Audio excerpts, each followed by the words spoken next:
trying to fit the broken pieces back together and build it better. You climb up, then fall back down again. You wind up back where you started, and you wonder if this is worth it at all. 'Cause sometimes it feels like setting fire to the sun, taking a shot with an empty gun. It's the moment you realize you're on the roof without a ladder, running from an avalanche, giving a cheater a second chance. You're building a house of cards when a gust of wind makes them all scatter.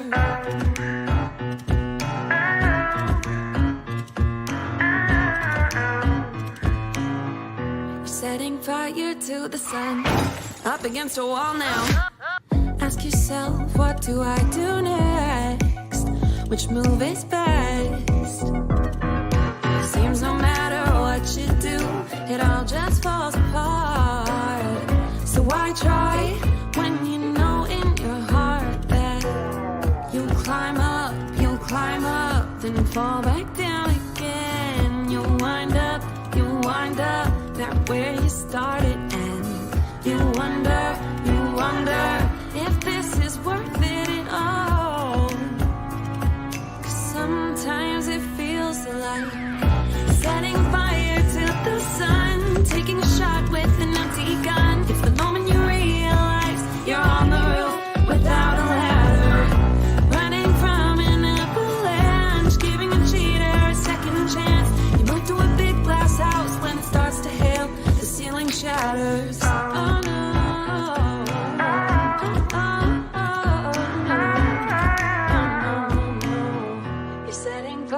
To the sun. Oh, sometimes you get it wrong. You try your best and leave the rest to chance. There's no other way to do it. You're no more than human. Setting fire to the sun, taking a shot with an empty gun. It's the moment you realize you're on the roof without a ladder, running from an avalanche, giving a cheater a second chance. You're building a house of cards when a gust of wind makes them all scatter.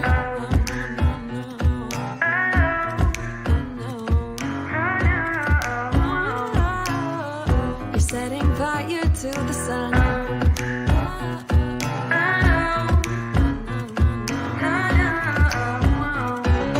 You're setting fire to the sun. Have you ever had a moment?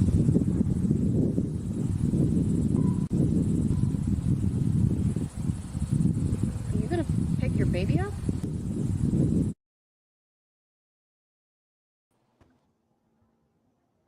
Hello. Hi. Great video. Rachel Thank you. Deschaine, everyone. Hi, thank you for having me. I'm excited to be here. You're welcome. Now you're in the heart of St. Louis. Do you literally see the big arch where you are from the window?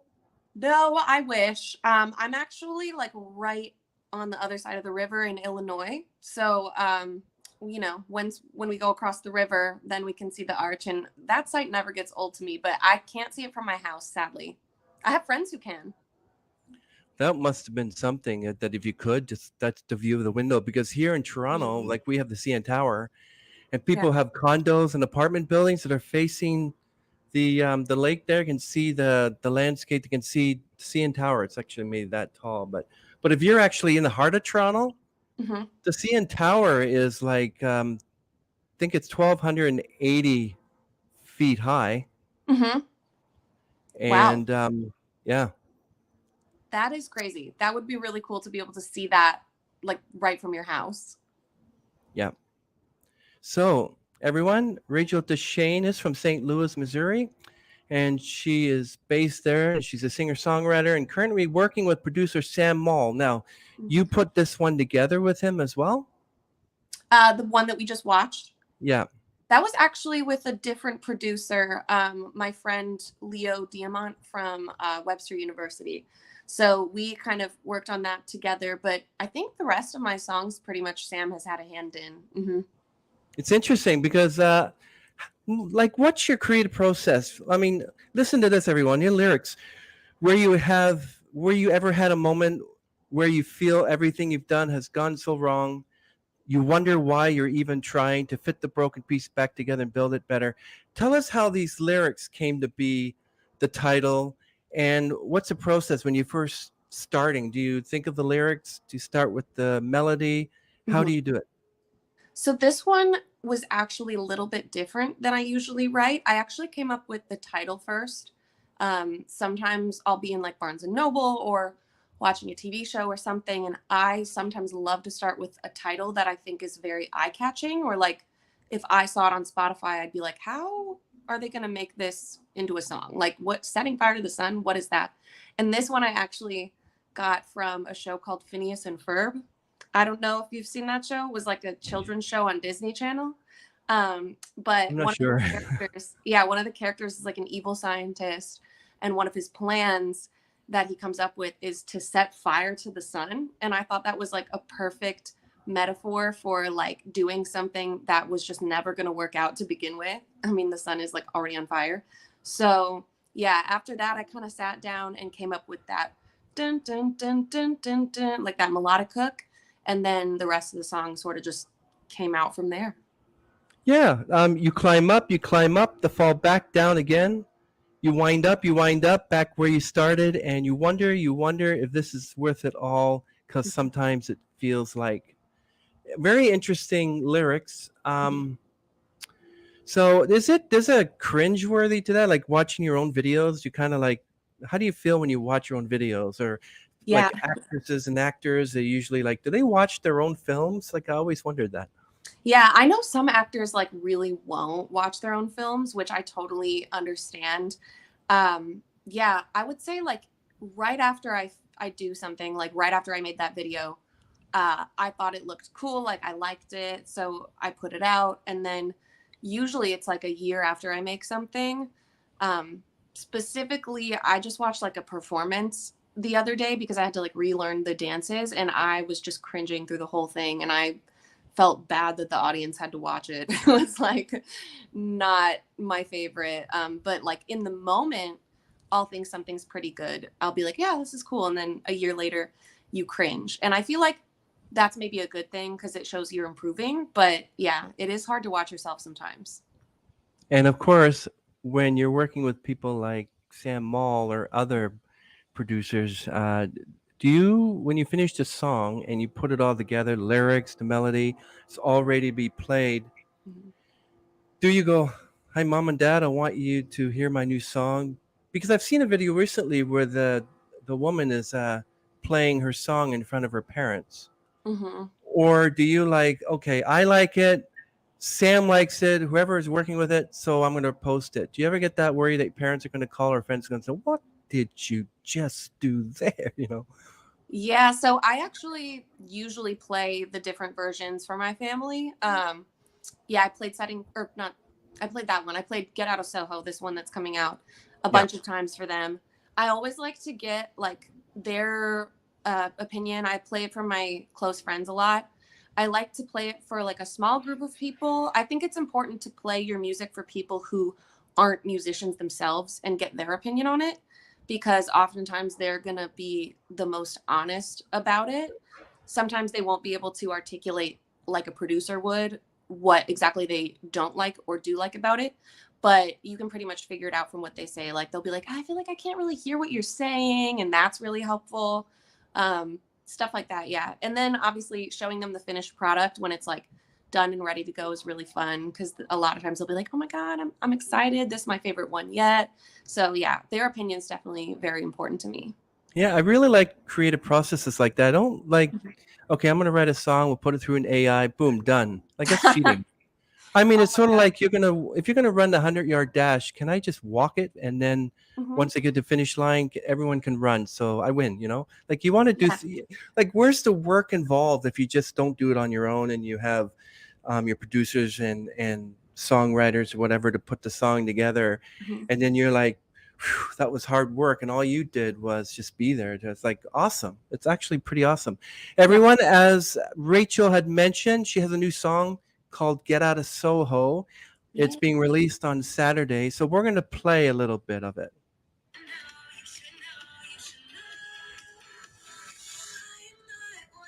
Play by the rules, so pack your bags and get out of Soho. I tend to get what I want, so pack your bags and get out of Soho. No. So that song is going to be released on all major platforms, including Spotify and Yeah, iTunes. so I usually release Spotify, Amazon, iTunes, like Apple Music, and then you can find it on like all social media platforms. So like if you want to post it on TikTok or Instagram, anything like that, you can also do that. And I think it's also on Tidal because I had somebody in the past be like, I wish your stuff was on Tidal. I can't listen to it. So I made sure to put that too this time. And one of the most important questions, Rachel Deschaine, is there going to be a music video coming out pretty soon?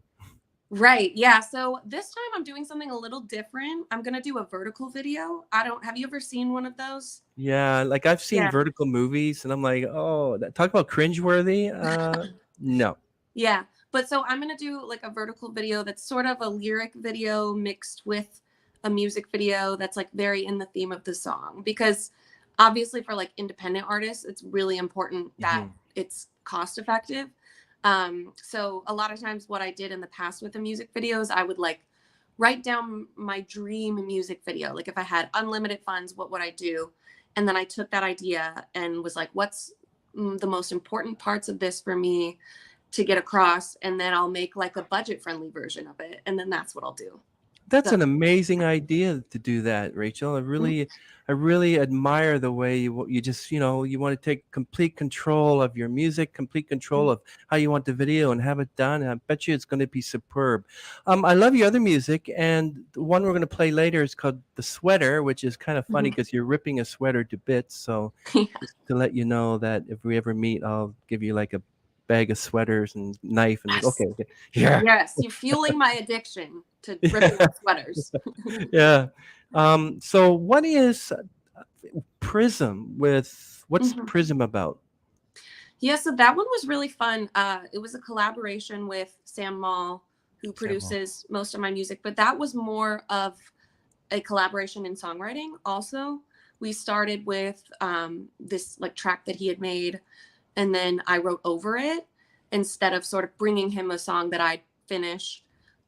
So we like co-wrote it together, and it's sort of like a story song, which is similar to Get Out of Soho. Both of those are fictional stories, and this one, Prism, was a fictional story about sort of like this, like I guess like femme fatale type girl who sort of just like uses and abuses guys and then leaves like on her motorcycle and never comes back. So that was kind of just what came out writing over it, and I thought it was really fun.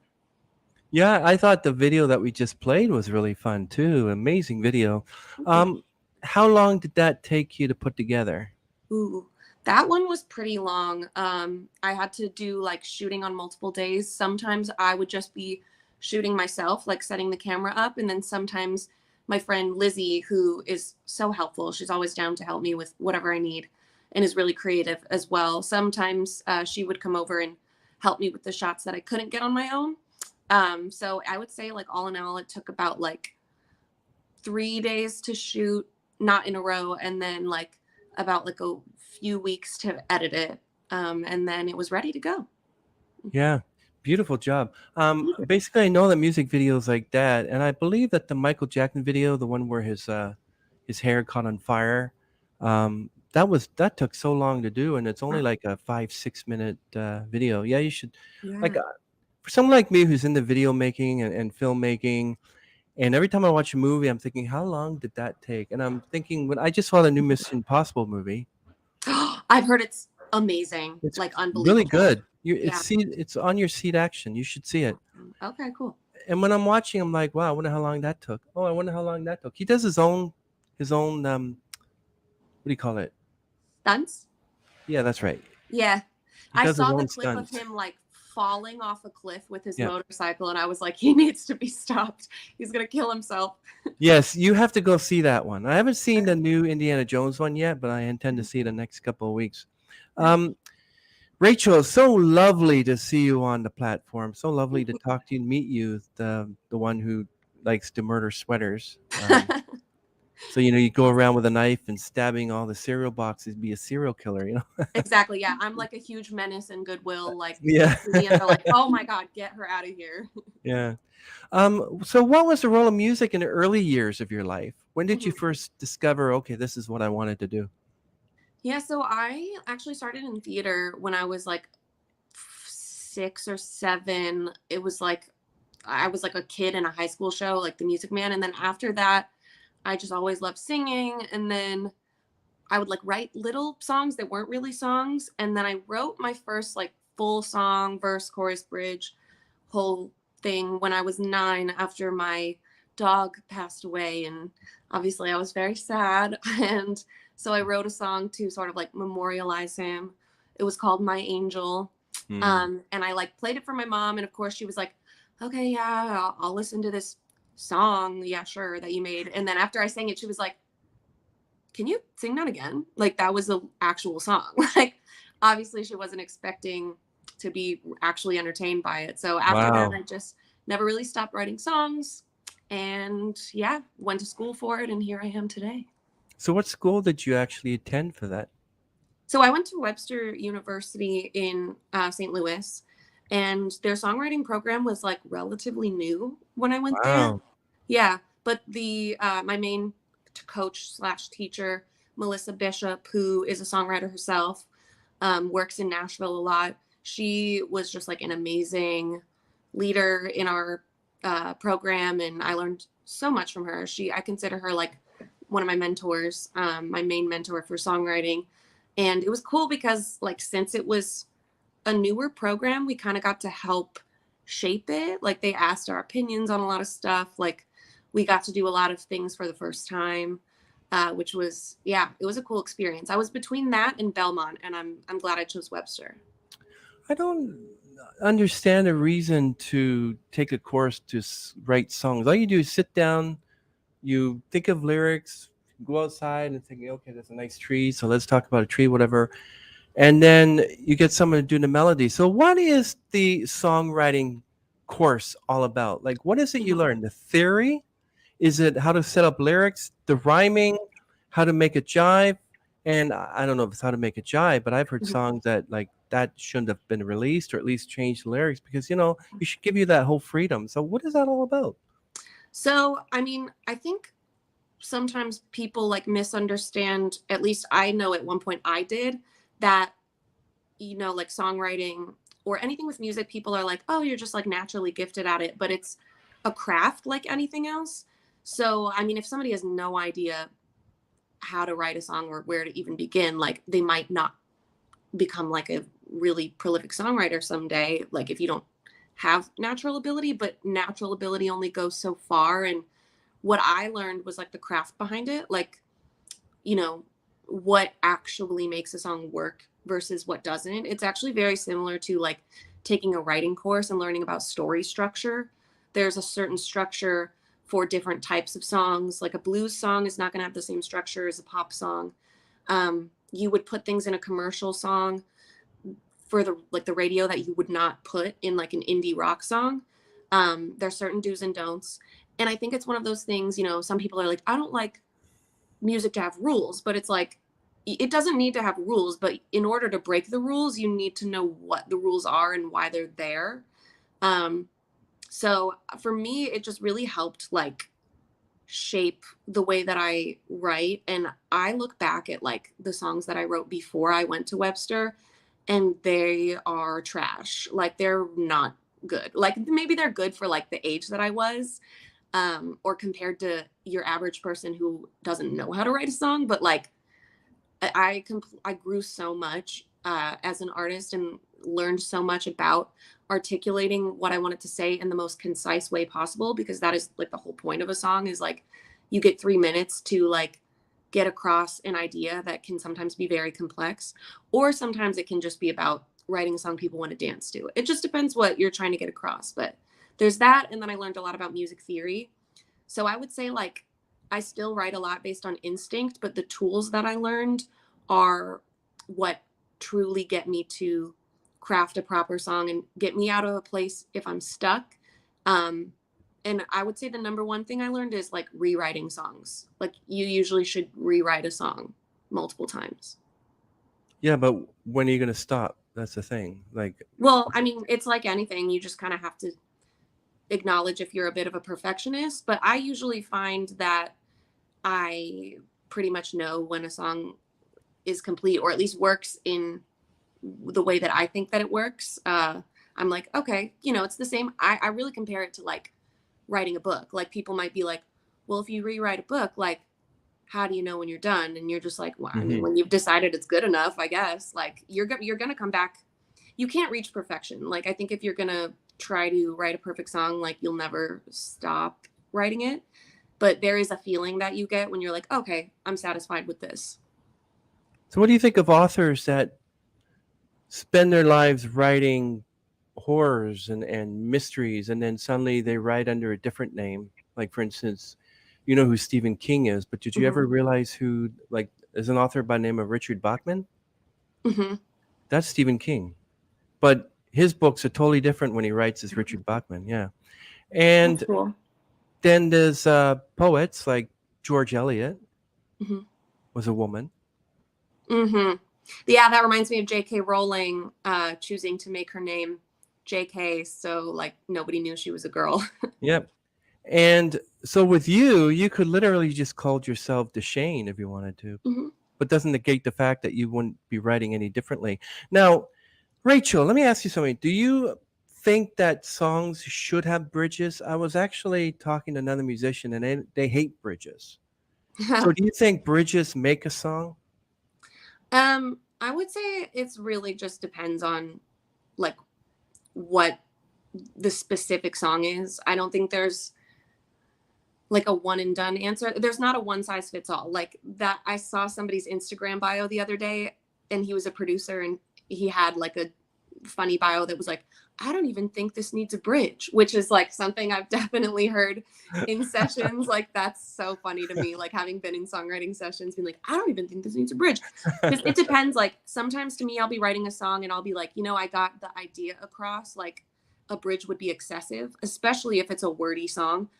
But a lot of times I think bridges are helpful to sort of, my teacher described it as like you set up a question in the song in the beginning, like there's something that you want to know. And then the bridge is like the answer.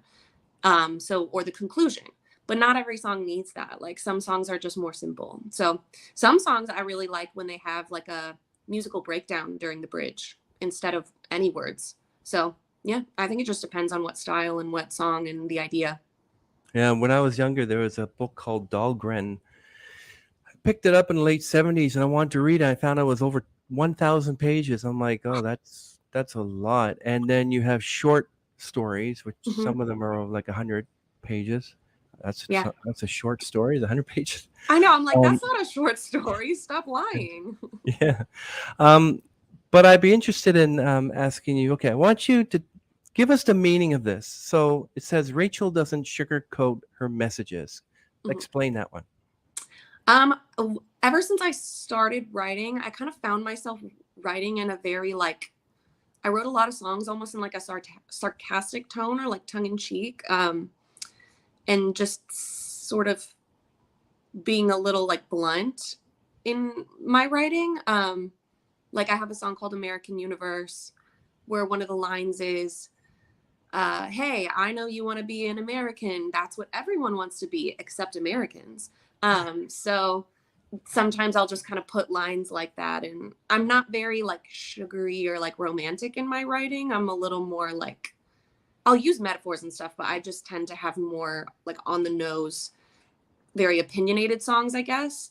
And I would consider Get Out of Soho, even though it's a fictional story, it still kind of comes from a tone of being like very upfront and like, this person's wronged you, so you should pack up and get out of the city before you run into me again. So yeah, that's kind of what I would mean by that. Can't wait for that new song Get Out of Soho to be released. Only a few days, no, a couple of days actually. Yeah. Um, Oh my gosh. so what about songs? So you think song lengths have something to do with keeping a person's interest? How would you know that you might meet someone who only prefers songs that, like, there've been songs in the 70s and 80s from these artists that no longer around, who did like 2 3 minutes and that's it. Some that only started with 2 minutes, and then you have Bohemian Rhapsody, I think is way over 7 minutes, I think. Yeah. And there's other songs that are like 10 15 minutes long. Hmm. You think that's too long? Mm, I guess I would like refer back to like the other answers where I said like this, it depends on what type of song you're writing. I do think in the majority of like newer writers that I've seen, like when people first start writing songs, it's rare that a new writer begins by writing songs that are too short. Usually, most people start out writing overly long songs and they need to cut it down. Like you'll get a paper and it'll be like 2 pages long for like a pop song, and you're like, you need to whittle this down. So usually, I would say most songs are too long. That's the biggest, most common flaw in length. There are occasions when I think a song's too short, but usually when I think a song is too short, I take that as like a good thing because then I want to replay it, which is good for like the streaming and the artist. So I think having it be too long is a worse problem than having it be too short, for sure. What do you think about, we talked just, what we spoke about this before. What do you think of AI? Do you think that's going to ruin the music industry? Yeah. Well, I don't know if it's gonna ruin it, but I am like already freaked out about AI. I think I really doubt that like people should not be so lazy that they're like, hey, write me a song and I'll just edit it. Because also so far, what I've seen from my own playing around with ChatGPT is that if you ask it to write a song, it writes you a poem. It's Mm. not lyrics, it's a poem, and it uses like way too like grandiose terms. Like the adjectives it uses are like way too big for a pop song. Like it doesn't speak conversationally, which is like what songwriting mostly should be. But the thing that freaks me out is hearing like AI covers. So like I heard Britney Spears sing Genie in a Bottle the other day and it sounded amazing. It sounded like she recorded it. And I feel like the estates of a lot of like past artists who passed away, deceased artists, are going to start taking advantage of it. And I think it's a little bit gross.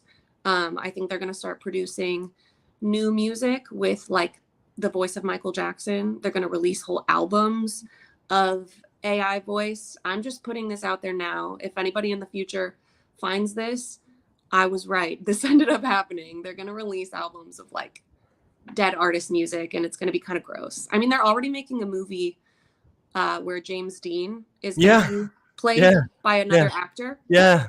which is Deep gross. fake. Yeah. Yeah, I don't like it because, and some people are like, well, who cares? Like, but you don't really there's no way for you to get the artist's consent on whether it's a project they would like to be a part of. Yeah. And I don't like that because it's not really them. It's people just like, it's like grave robbing, honestly, is what it feels like.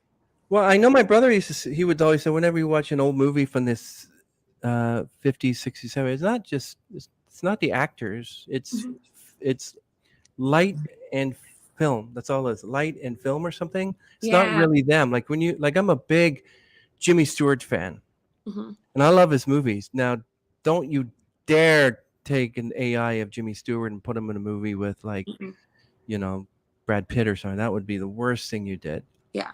Because people who are Jimmy Stewart fans will be watching this like 100 years from now and thinking, wow, I never knew that Jimmy Stewart was around to see, you know, Oh, you're Tommy Lee right. Jones. Yeah. Yeah, that's another thing that's very dangerous is like it's going to get to the point where nobody can tell what's real. Luckily, so far, people keep sort of like the invention of a new AI sort of causes the invention of a opposite uh, technology that can detect whether it's AI. And that's kept up pretty well so far. But I'd say it's almost reaching the point where I think we're going to get past that, where we're not going to be able to keep up with the new stuff. And I've already seen, people. Oh God, there was that AI picture of the Pentagon uh, there was like a picture of smoke rising from the Pentagon, and for like an hour, everybody thought there was a terrorist attack on the Pentagon. We're getting really deep into AI, but like I have strong opinions I about know. it. It's in. Okay, everyone. This isn't really Rachel Deschaine. It's actually Sean. It's actually Chantel Kreviasek, and we decided to put Rachel's face on her. So Yeah. we're gonna. Surprise! You've Yeah. been So there you pranked. go. We got you. No, just kidding. Yes. So yeah, let's not delve too much into AI. So let's move on. Yes. So, who is your main inspiration? Ooh, I have like a few. I would say Sia is a pretty big inspiration. I love her writing. Definitely. I mean, Taylor Swift is. I've I'm a listened Swiftie. to her. Um, Yes, awesome. I just went to her Eras concert and I had like a religious experience. It was so good. But yeah, so her writing definitely is a big influence on me.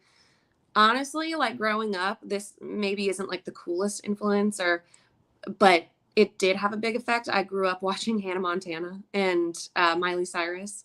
So and they had like top writers at Disney, like people who wrote for Britney Spears were writing for her. So like the songs hold up, and those definitely had a huge impact on me. Like when I was first writing music, that's what I was listening to. So like I can't really deny that that's not like a huge uh, style that I write in. Mhm.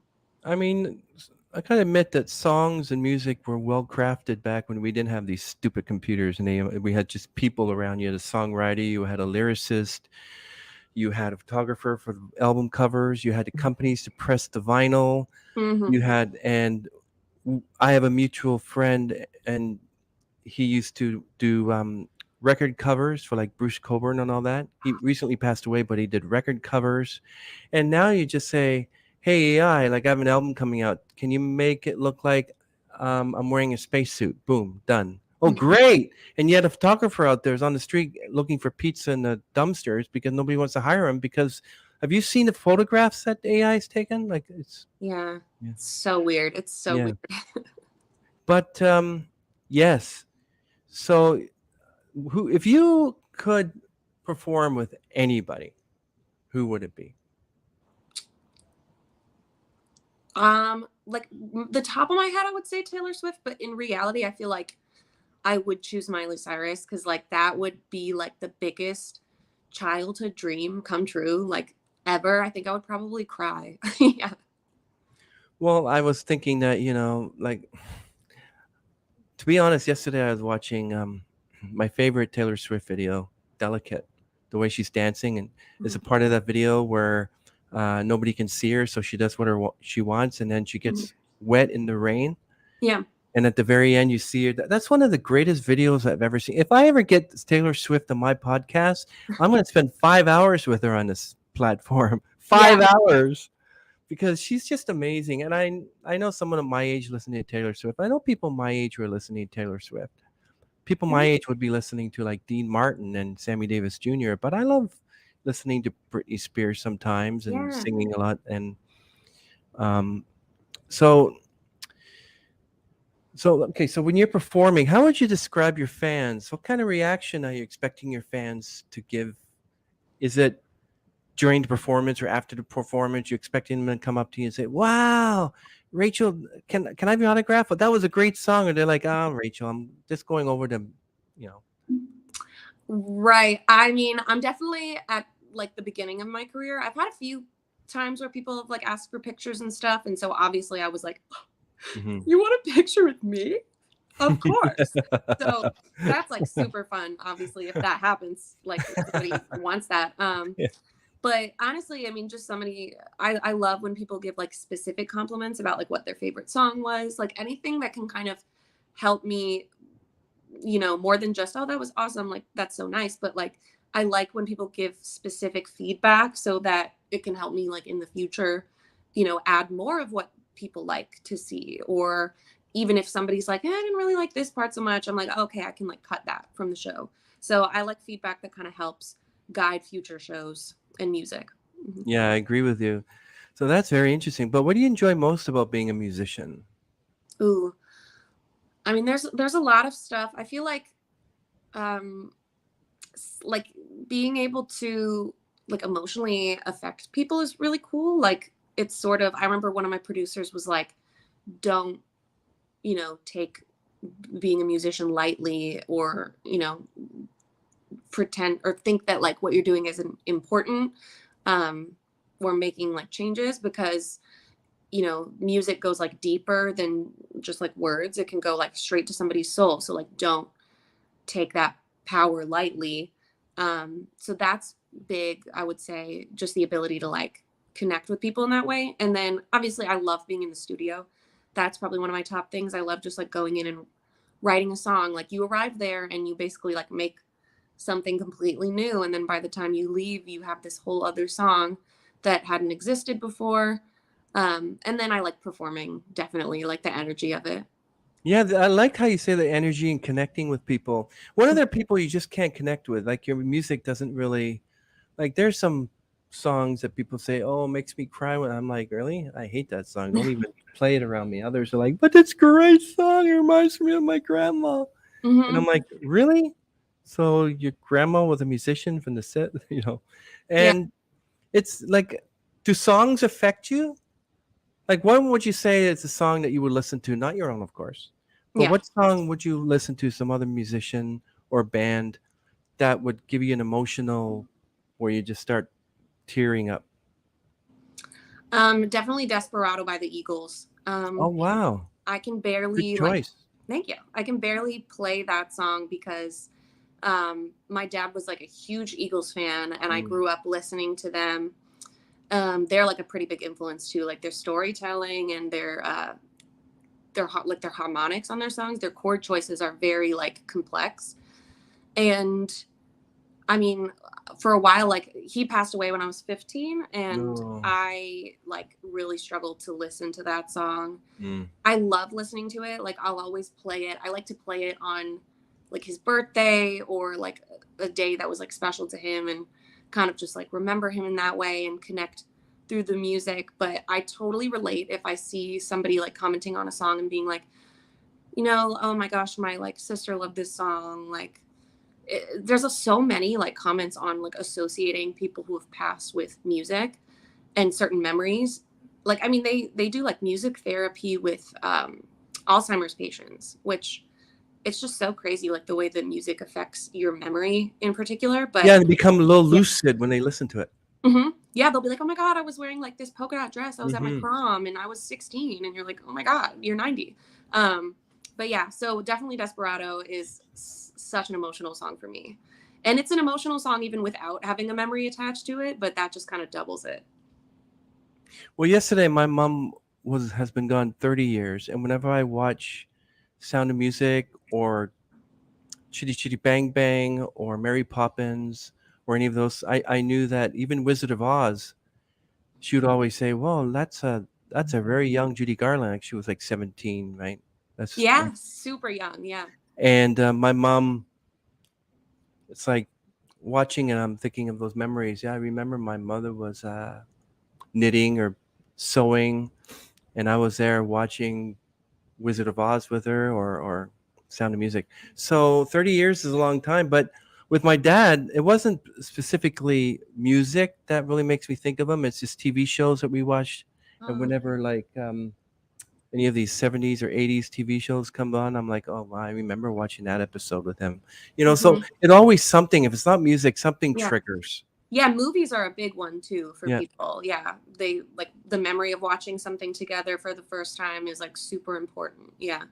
Mhm. What about music that songs that boost your energy? Like, for instance, you're feeling kind of bad, and suddenly Mhm. you listen to the music and say, "Oh, it gets you set back on your." Like with me, I don't know if you're familiar with a band back in the '80s called Doug and the Slugs. Doug Bennett's gone now, but Mhm. he sang a song called "Day by Day." It's not "Day by Day"; it's another I song, Yeah, I was thinking of Godspell. totally different song. And every time there's something or whatever makes me angry, I listen to Day by Day, because Day by Day makes you go stronger. Mhm. It just helps you. It's a really great song. So music like that. Mhm. Also, Panic at the Disco, Yeah. Imagine Dragons. I was just watching a Blue October video. Yes, Blue October is my favorite band. Mhm. And I just, for a whole hour, just sitting there watching all these music videos, and make me feel like I was back in MTV land again. But Blue October, Into the Ocean, all these songs that I saved in my YouTube are just songs that got me through things, and Hmm. it's just amazing what music can do. Um, so, what would you do if your audience looked bored during your performance? Probably cry after. Oh, really?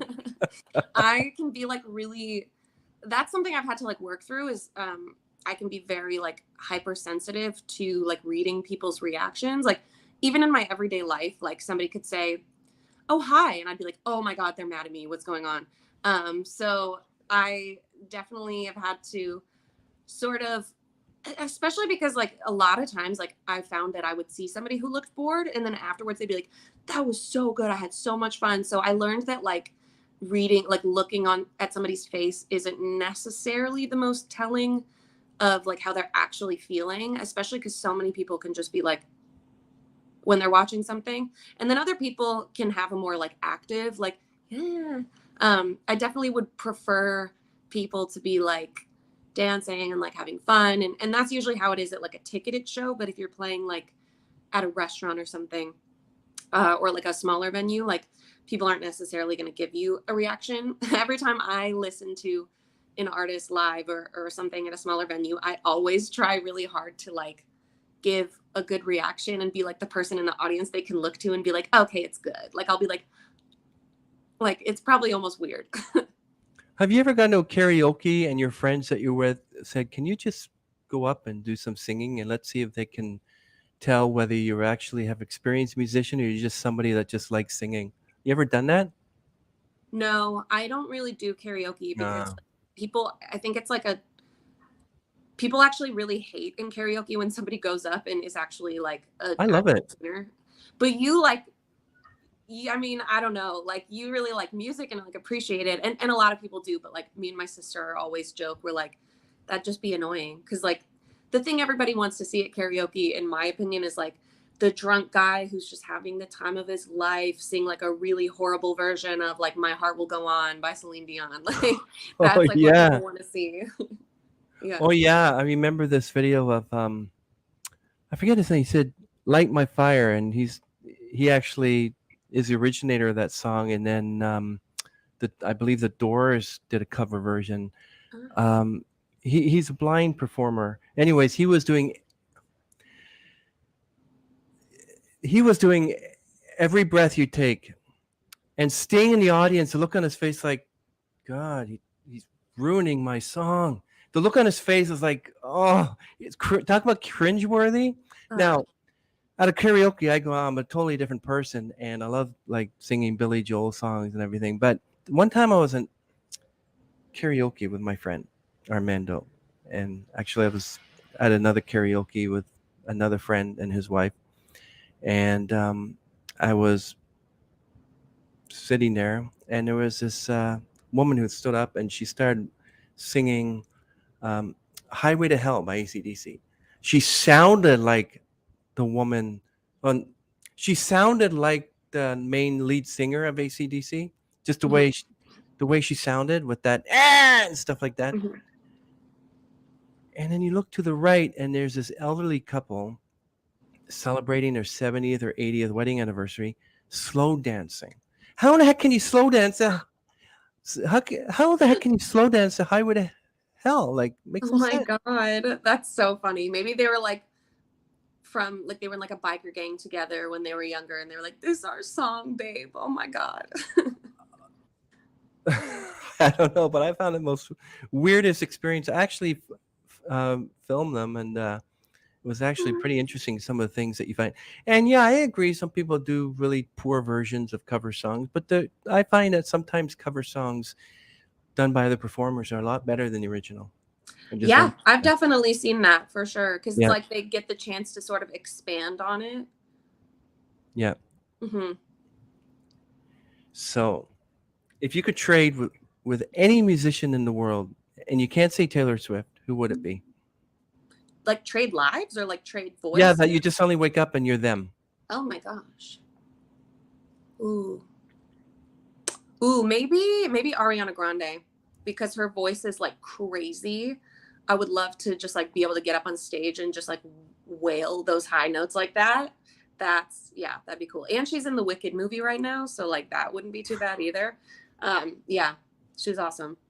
So how do you feel about performing in theater? I really miss it. I loved being part of a cast. It's just like a really cool experience, like working so hard on something together and everybody plays an equal part. And then, you know, you're all nervous, but then you're in it together. Like if something goes wrong, it's really funny and stressful. Like, yeah, I really miss it. It was a lot of fun. And getting to act and sing at the same time was also really like something that I miss for sure. Are But you I going to? just don't love musical theater enough. I didn't love it enough to like make it a career. I just, yeah. Yeah, I. You familiar with the work of Barrett Wilbert Weed? She's a Mm-mm. national theatrical performer. My sister And would probably know her because she's yeah, like more into musical theater. Barrett Weed. Yeah, there's a few people who like her, and there's actually, you can be a musician, you can be in a band, but if you haven't done musical theater, I mean, like that's an experience. Yes. Um, and but every day you have to go out there and perform for so many months, and it's like, Hmm. is there a chance that you would forget your line? And that's what I guess that's what the understudy's for. But sometimes the understudy becomes famous, and the other person's doing something totally different. Um, so when you have to perform your music, like what's your typical day like? You wake up in the morning, what do you do?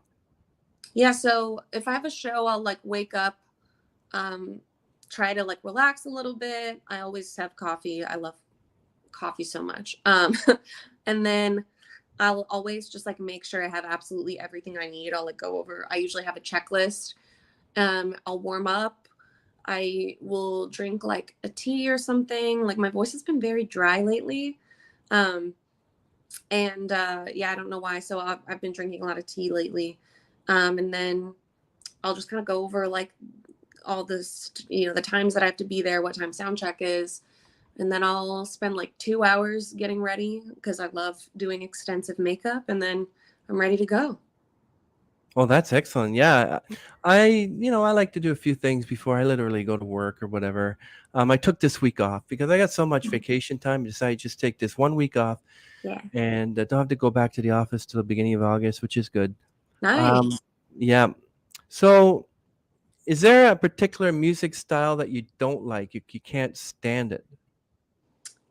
Probably like really, really like hardcore country. Like not not like crossover country, but like the kind that's really like like that really twangy country. Really? The Yeah. twang. I love the twang.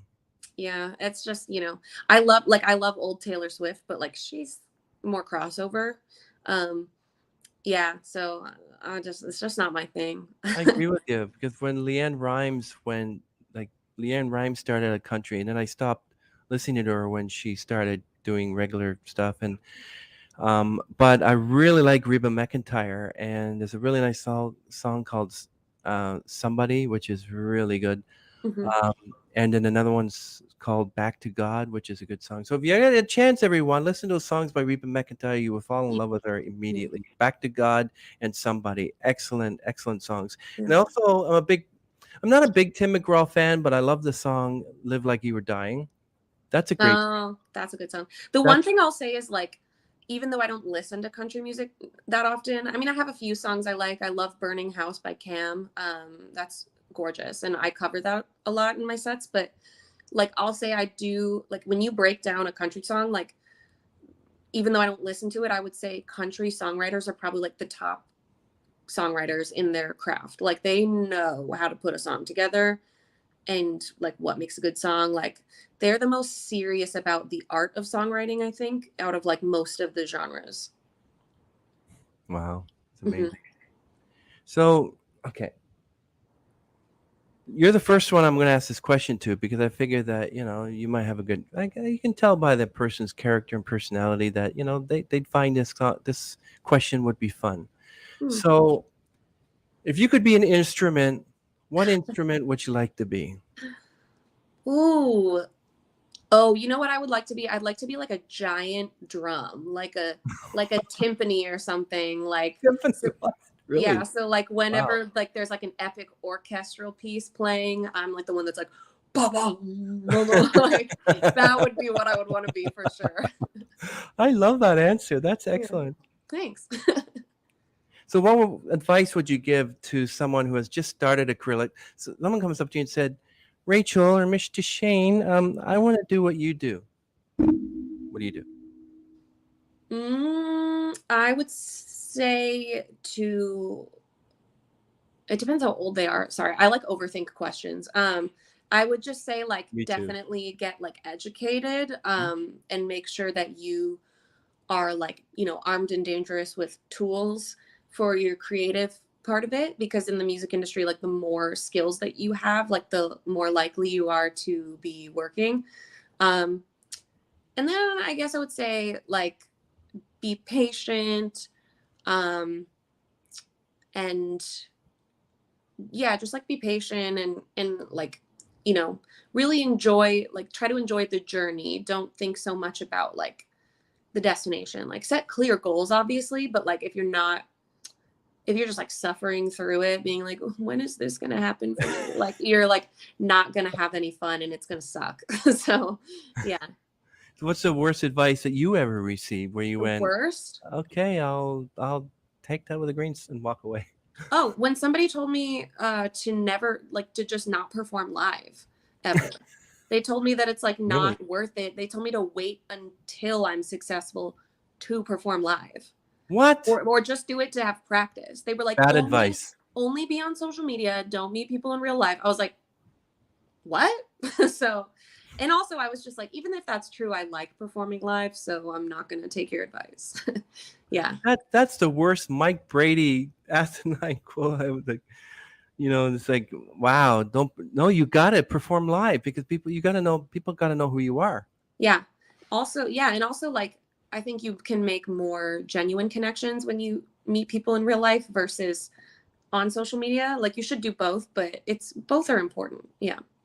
So what kind of interest do you have outside of music? Like not Mhm. not music. I Beside and love killing sweaters with the knives. yeah, being a sweater killer. I have so much yarn just all over my room and knives. I love like film, so I like to go to the theater a lot. Um I don't want movie theaters to die. I want them to keep going on. Hmm. And then one that I really love that seems kind of like random is I really like archery. I love like shooting bow and arrow, and Oh wow. I've been doing that. I've been doing that almost as long as I've been doing songwriting because I like wrote my first song at 9, and I saw Avatar at 9, and wanted to do wanted to shoot bow and arrow. So I will like do that in the backyard every once in a while, and it's just like very relaxing. Yeah, that's amazing. There's the SAG and the AFTA actors strike on right now, and Yes. talking about movie theaters. Mhm. They're not threatening, but they're saying that because we're on strike, they're trying to get the movie theaters not to show any of the newest movies. Ooh, that's I Yeah. feel like that doesn't well, I mean, I'm not in the film industry, so I'm probably talking out of my ass, but like I would think that would just end up hurting more people like cuz it's already finished, so like why you should just give everybody like their payment for it. I don't know. Maybe the only people who are really making money from the back end are like the actors and producers, but yeah, I'm still going to go see Barbie and Oppenheimer on Sunday. So that's not going to change whether I go. But it's been interesting to follow that, like the writer's strike, and learn about how streaming has like affected the industry and all of that. And I think it's really cool that like the actors have all walked out.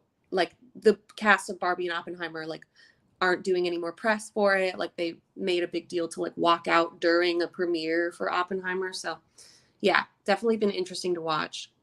Yeah, I want to shout out to Sarah Harrelson, who's a country singer. She has a really cool song called Barbie. It's like really excellent. It's basically, yeah. And she was mentioning about the Barbie film as well. It Mm-hmm. kind of coincides, and it's a pretty good song. Um, so that's yeah. And so if Right. it wasn't for a music career, what would you be doing? Yeah, if I wasn't doing anything like creative, I would probably want to like work with animals in some way. Like when I was like little, I kind of had a time where I wanted to be like a dolphin trainer. I feel like that would be Wow. really cool. I know nothing about that. Like I didn't even really like look into it when I was younger, but I just think like working with animals is like very fulfilling. Um, because and I like people. I'm not like one of those people who are like people sucks. People suck. But like animals are so like pure and kind and simple, and I just really like them. I love my pets, so yeah. That's awesome. So what's your belief in God? Whoa. That was Random question. I'm sorry, just like the way that that came out made me laugh I know. so hard. Um So I believe in deadpan. yes, I believe in God for sure. I grew up Catholic. I started going to church more like a while ago. I've been bad about it lately. But I definitely believe I think regardless of I definitely believe in God, but even regardless of, you know, if God is real, whatever, I believe in it. But I think that your life is just better when you believe in a higher power because it gives you some semblance of like having a meaning and purpose. And, you know, I think that people sometimes, I know, you know, there's lots of happy atheists, and I think people should be allowed to derive whatever meaning they want from life. But in my opinion, I'm always happier when I'm like believing that I'm sort of like heading towards my purpose and that my life has like a greater plan, you know, whether that's like true or not. I kind of like choose to believe that because I find that I'm just more happy and productive when I do. So, yeah. Do you believe that there's some music that's inherently evil, or do you think all music is Mm. inherently good? Because I've heard some really terrible. I'm gonna get some bad comments and everything if I mention the band name, but there's a few bands I heard which it's not even English that comes out of their mouth. It's just yelling and screaming and I'm like, that's not music. That's somebody who's having a bad day or something. It's like I prefer good music. And people say, well, this the music out there, like I don't believe heavy metal is satanic, and I don't believe that heavy metal is godly, but I believe that God created all music. It's just Mhm. what you do to it. Because I heard that, and I don't know if this is true, but "Stairway to Heaven" by Led Zeppelin. I heard that I think it was Robert Plant was under the influence of the devil, and then he wrote it in 15 minutes. But that's like they're saying, like you're talking about the Eagles, how Hotel California talks about the devil, and also that Bridge Under Troubled Water has something to do with injecting you with LCD, and Lucy in the Sky with Diamonds is LSD, Lucy Sky Diamonds. But you know, people want to come up with these things. And actually, basically, the truth of it is, it's just a song. Right. I would say that's also my opinion is like, I think, I mean, people can be like evil and do bad things, but I think music is like pretty neutral, along with like most stuff. Obviously, like you could like write a song that like promotes like negative things. Like, you know, there's songs that are like glorifying like abuse and drugs and stuff like that. But yeah, I also think I'm very fascinated by like the rumors about certain songs being satanic. I remember reading not too long ago, actually, I read the Genius lyrics about Hotel California because I wanted to know if it was really about like a rehab. But they just said that Hotel California just kind of like represents Hollywood and the people who are like obsessed with like living that lifestyle and stuff. So I think it's interesting how songs can kind of take on their own mythos, if you will, and kind of reach like legend status of like, ooh, like this is so spooky when maybe the artist was just like, I don't know, I just wrote a song. Like, I yeah. know I've actually watched YouTube channels by Rick Beato, and Yeah, he's so awesome. I love him. there's a bassist by the name of Richard Berthold who plays the bass like you wouldn't believe. The issue is that Charles himself, he actually released a bass version of an Eagles song, and YouTube removed it because the it's Eagles music is sort of the property rights are kind of like protected.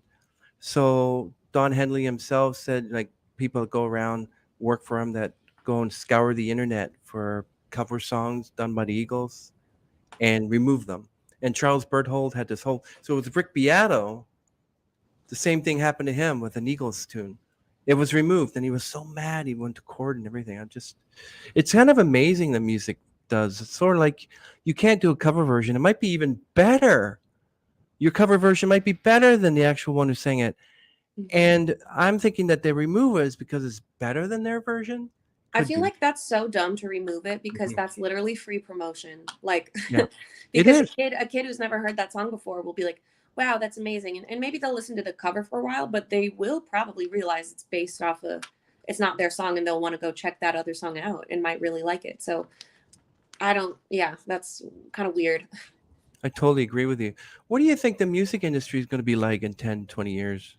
Ooh, I think there's going to be like even more independent artists. I think that record labels are probably not the large super record labels they're going to start to kind of break down. And I think there's going to be more indie labels and just like artist service companies like The Orchard, stuff like that. I think artists are going to be more in control of their own careers and not really necessarily controlled like by these bigger places, which I think is great. I think that's like a really good thing that's come from all the changes. Like, one bad thing is that like the market's like insanely oversaturated because anybody can make a song and release it, but that's also like really cool. So I just think people are going to have more control over their careers. Yeah. What do you think of Tom McDonald? Can you remind me who that is? Okay, so he's got piercings and tattoos, but he's trying to get his song as number one on the music charts, but they don't like him because number one, he sells his CDs to people who write. He does everything independently. Like talking about independent artists, he does everything independently. There's a song called "End of the World," and country singer John Rich was in it. You're talking about two people who are totally different genres. Like Tom McDonald's a rapper and John Rich is a country artist. They put them together. It's a really great song. It's totally a great song. And he does everything independently, and they don't like him because of that. They want a bit of the pie. They want a piece of the pie. They want to take money from you. So I don't know myself what the music industry will be like in 20 years, but if they're going to use AI, there might be people out there who just write songs using AI and distribute them themselves and be sitting down, and all they're doing is drinking beer, watching football. And honey, the residuals from my song come in. Oh, great. You don't know. But that's too bad because I preferred like the way it was back in the 60s and 70s where you like even in the 80s, you had like a 45 and you sold 1 million copies of your 45 and you get even 4 cents. It adds up. Go 4 cents times 4 million copies, and it's still quite a big chunk of the money. If you have like 1 million streams, like I know one guy has 1 million streams of a song on Spotify, it's like $5,000. You're still making money, but you have to have another job on the side. Yeah. And it's too bad. But yeah. So what other, like I know that you're a singer, but why didn't you take up other instruments? Why just singing? Well, I do play other instruments. I like play piano, and the piano, yes. That's the right. main one. You And do. then guitar, I'm like really trying to get better at that because I just would sort of did that thing where I'd pick it up, put it down, pick it up, put it down, work on it on and off. Whereas piano, I had more of like a straight through education and actually got like relatively proficient with it. Guitar, I'm just trying to sort of take an approach of learning my original songs, like song by song. Yeah. And then I also tried to play drums, and then I just did not stick with it. But yeah, so piano is definitely my main instrument, and then a little guitar. Yeah. So what's next for you?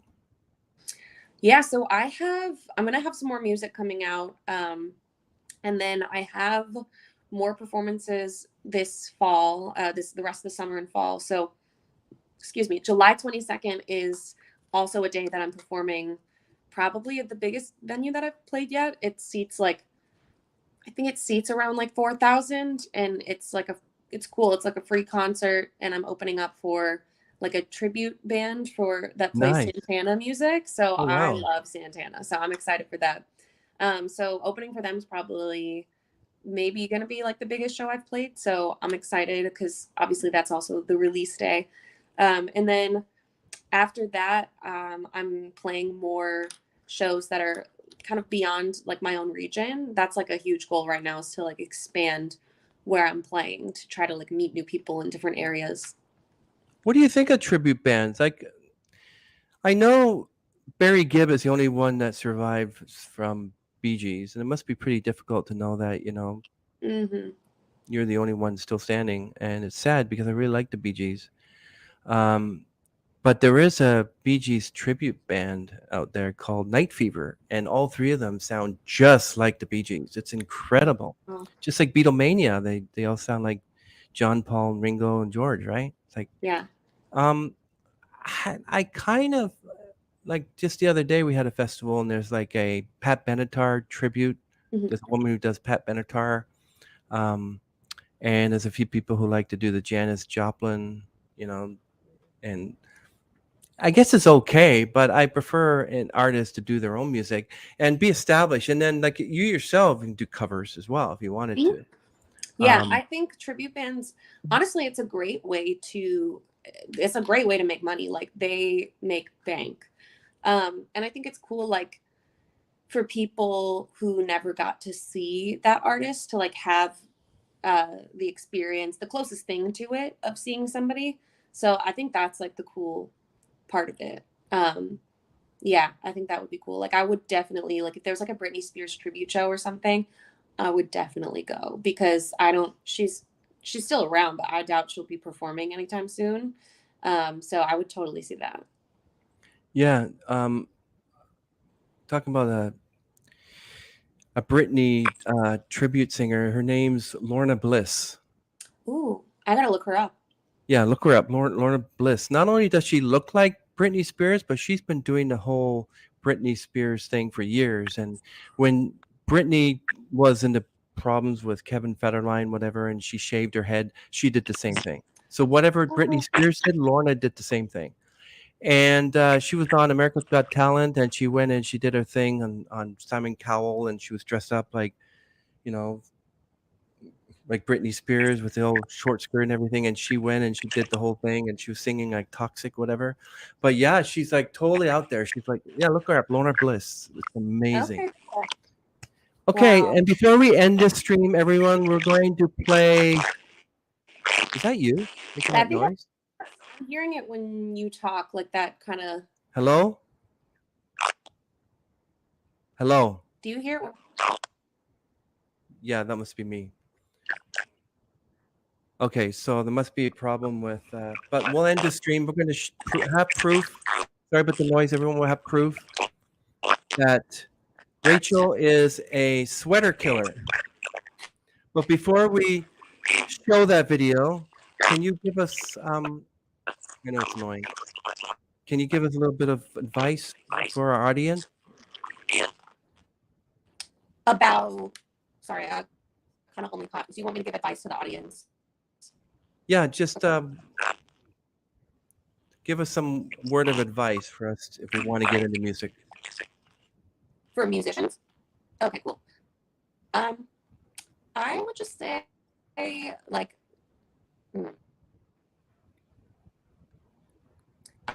I would say, do your own style of music, regardless if it's considered popular at the moment. Like, don't try to follow trends. Just do your own thing, because if you're trying to follow a trend, it's already over. So just stick to what you like to do, because if you get popular doing something you don't enjoy, then it's not really worth it. So that would be my advice. Excellent. Okay, everyone, we're going to play her song, The Sweater, and hopefully we don't get this feedback, whatever it is. So, and what we'll do is we'll end the stream after the video, and then we'll just hopefully you can just stay right there when the video's over. Okay, everyone.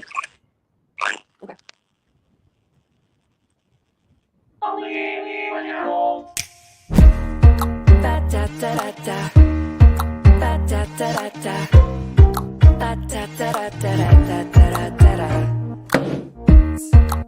You picked me out right off the rack. You tried me on and decided you looked good like that. Yeah, I looked good on you. I guess that I caught your eye, but I should have kept to myself as you were walking by. Now I realize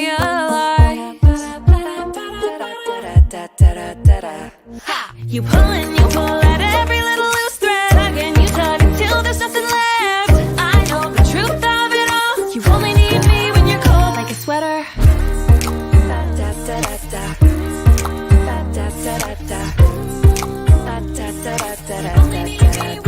Like a sweater. My friends all said you have a rep for buying things and returning what you should have kept. I should have listened. You pull at every little loose thread. Tug and you tug until there's nothing left. I know the truth of it all. You only need me when you're cold like a sweater.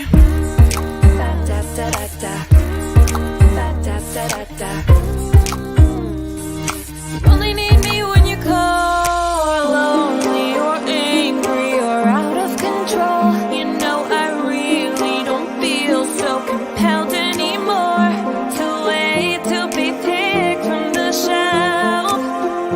It's time I start choosing myself. You pull